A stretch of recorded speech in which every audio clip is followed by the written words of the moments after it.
Pain, not death, is the enemy of mankind. And once you learn about Bonnie Prudden myotherapy, you won't have to worry about living with pain.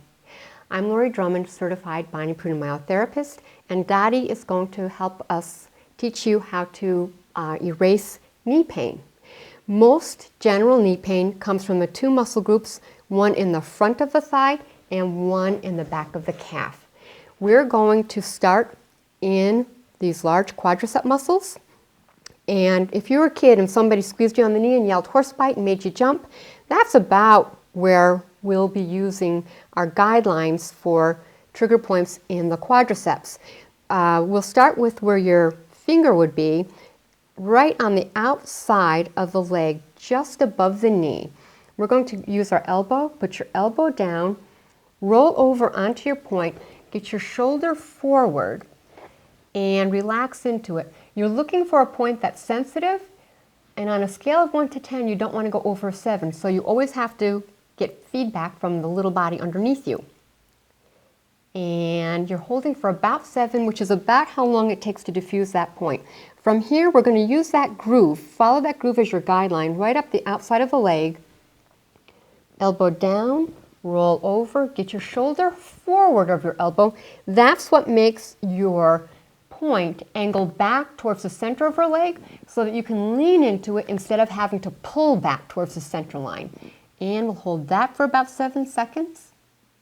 There's nothing magical about 7, but that's about what it takes to diffuse the points. Now this muscle is coming up towards the center of the leg, so as we're working our way up, we're going to work more towards the top of the leg and towards the center.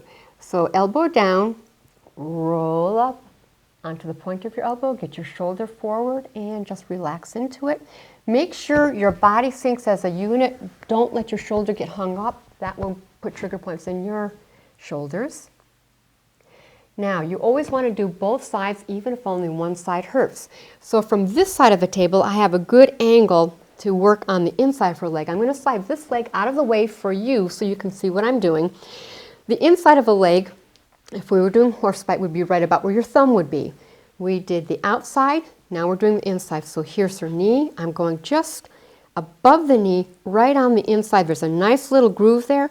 And again, as you follow that up the leg, it comes towards the center as you get towards the top of the leg. Start just above the knee, elbow down, roll over that edge of the muscle, get your shoulder forward, and it's almost like you're trying to hook under the muscle. Go ahead and press in. Hold that for about 7 seconds. These trigger points can cause pain in the knee, but because the muscles cross the hip joint, one of them does. Slide up for your next point.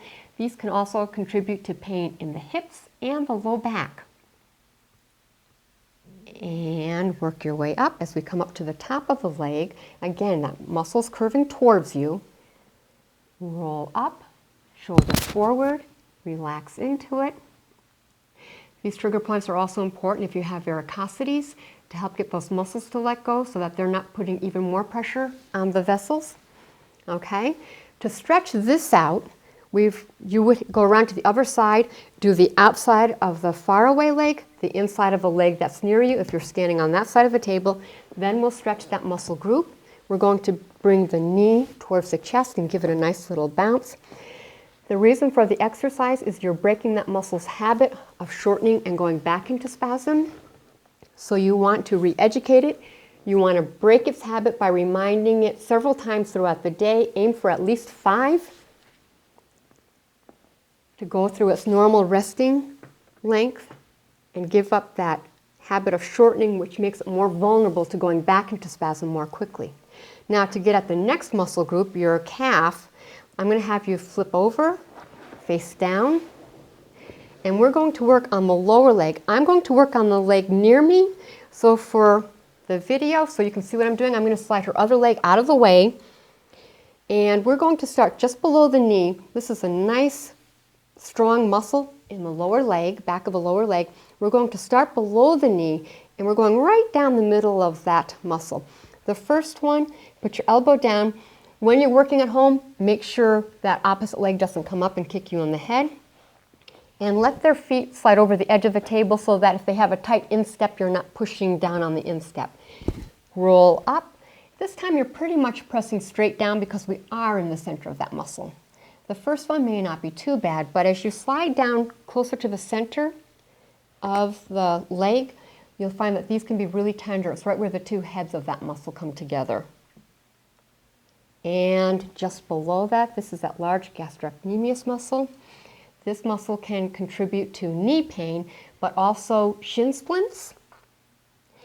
Not where the shin splints are felt, but they contribute to the pain. They also have a lot to do with trouble going on in the bottom of the feet. Cramps in your calves, if you've ever woken up with cramps in your calves at night. Come back up to the knee, and we're going to go just to the inside edge of that muscle. Okay, put your elbow down just below the knee. Bring that muscle towards you. Now roll up onto your point and relax into it. These are usually pretty tender here. If you wear heels, a woman wearing heels, this muscle is shortened, so you need to give these a stretch periodically throughout the day so they don't continue tightening, tightening, tightening. And if you ever had, keep working your way down, if you've ever had inflammation of the fascia on the bottom of your feet, a lot of runners have that, these are key points for that. And one more just above the ankle. Okay, to give these a stretch, we're going to bend the knee and we're going to put your hand over the ball of the foot. You give that a nice easy little stretch with a little bounce. Turn the foot out and give that a little bounce. That stretches the inside and straight ahead. We haven't done the outside, but if you were to do the outside, you would turn the foot in and give that a little bounce. Okay, these are just a few of the key trigger points that you would need to do to erase knee pain. For more complete information, please visit our website at bonnieprudden.com, where you'll find a list of our books, videos, DVDs, and our seminars, where you'll have more complete training. And as Bonnie would say, keep fit, be happy.